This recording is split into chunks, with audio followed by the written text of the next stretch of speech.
Hello everybody, welcome back to the kitchen. Today we're going to be making a nice, tasty, easy, simple dessert. I've got lots of peaches from the farm. We've got a number of peach and pear and apple trees up there, and the peach trees are really starting to produce. So I'm going to make a nice simple peach cobbler. Of course you can make a pie as well. You could look back in my previous videos and watch my video for how to make a pie crust, and you can make an excellent pie with these. But I'm going to make a cobbler. It's a little quicker and easier, I think. You don't have to worry about rolling out a nice big perfect crust and everything. You just make a quick biscuit topping and you put it on top of some fruit. Real quick and simple.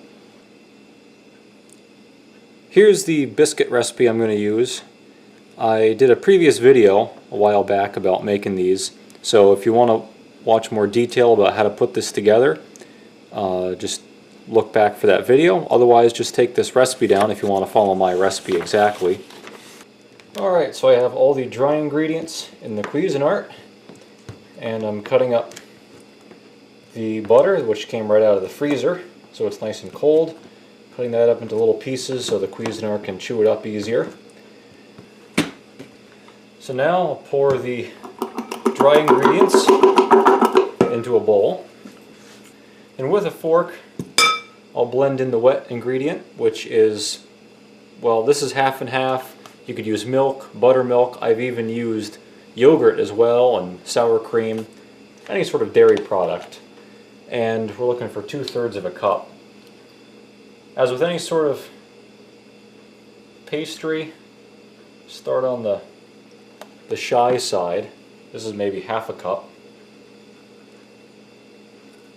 And you can always add more, but you cannot add less.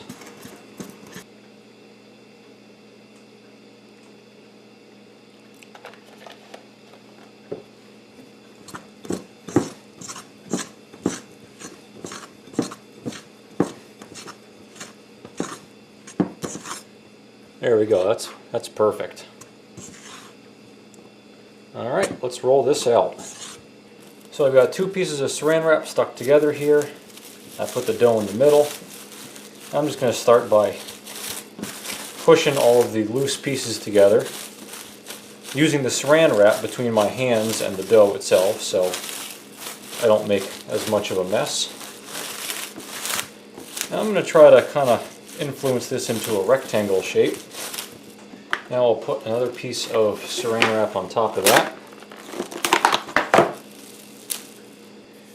Alright, now with the saran wrap on top, I'll roll it out. I'm going to try to maintain this rectangle shape,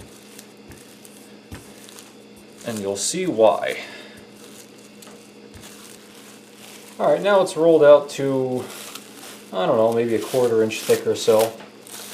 Now the next step, you peel off the top saran wrap, then take some brown sugar, some nutmeg, and some cinnamon, and sprinkle that on top.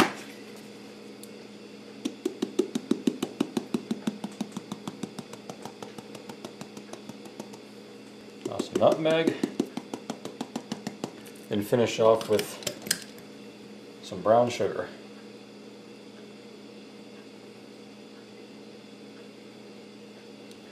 Now with all that distributed, we're just going to roll it up. And of course, if you want to add your own touch, some nuts or some raisins or anything like that, go ahead. But I'm just going to keep it simple. Just roll it up and use the saran wrap to kind of help you. Fold it over and peel the saran wrap back, and then fold it over again. And kind of roll and peel at the same time.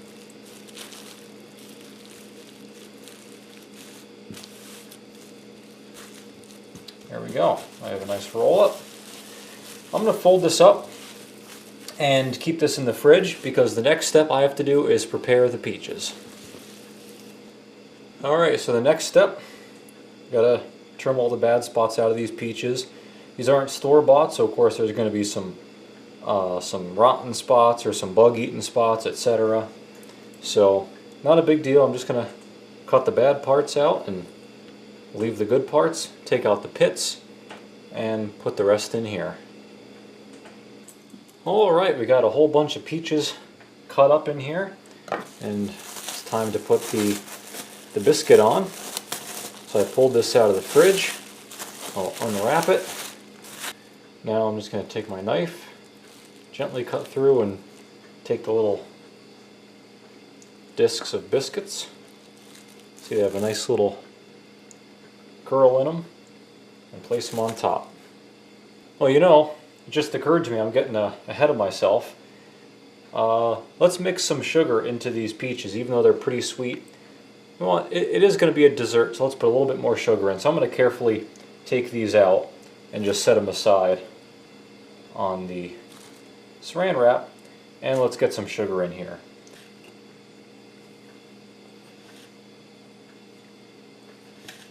Alright, that was about 5 tablespoons or so of sugar.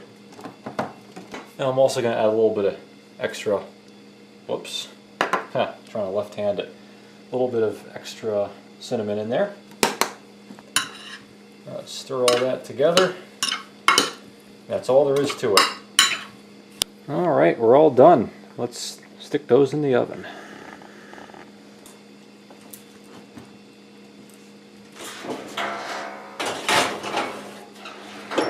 So like I said, 425 Fahrenheit, and I think I'm going to try about,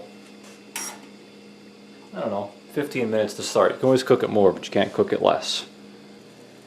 Well, it's been about 20 or 25 minutes in here, and they look good, but if you take a fork and push back the top, the dough is still kind of mushy and uncooked in there, so I turned the temperature down to about 350, and I'm going to cook it for a little bit longer, and hopefully it'll cook through. When I do this again, I think 375 should be a good temperature. Alright, it's all ready.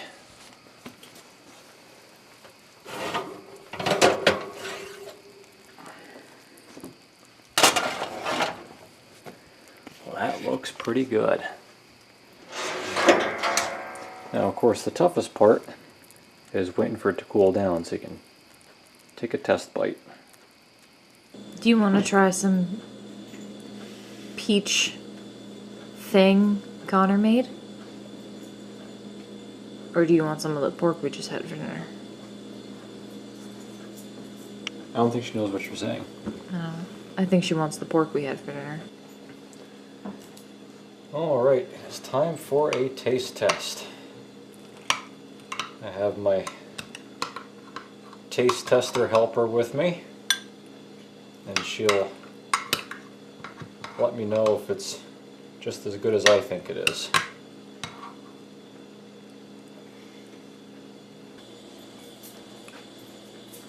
Oh, it's still warm. And is it delicious? Mm-hmm. Oh, those peaches taste amazing. Yeah, they're good peaches. Oh, God.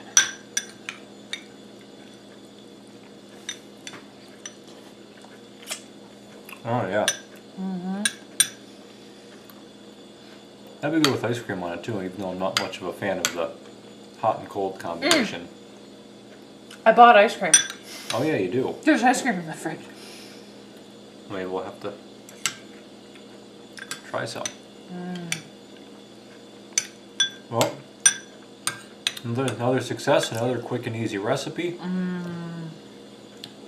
Clearly it's a crowd pleaser. Oh, yeah. So this isn't going to last long. So if you guys make it, I'm sure it won't last long in your fridge either. I always try to steal the food I make.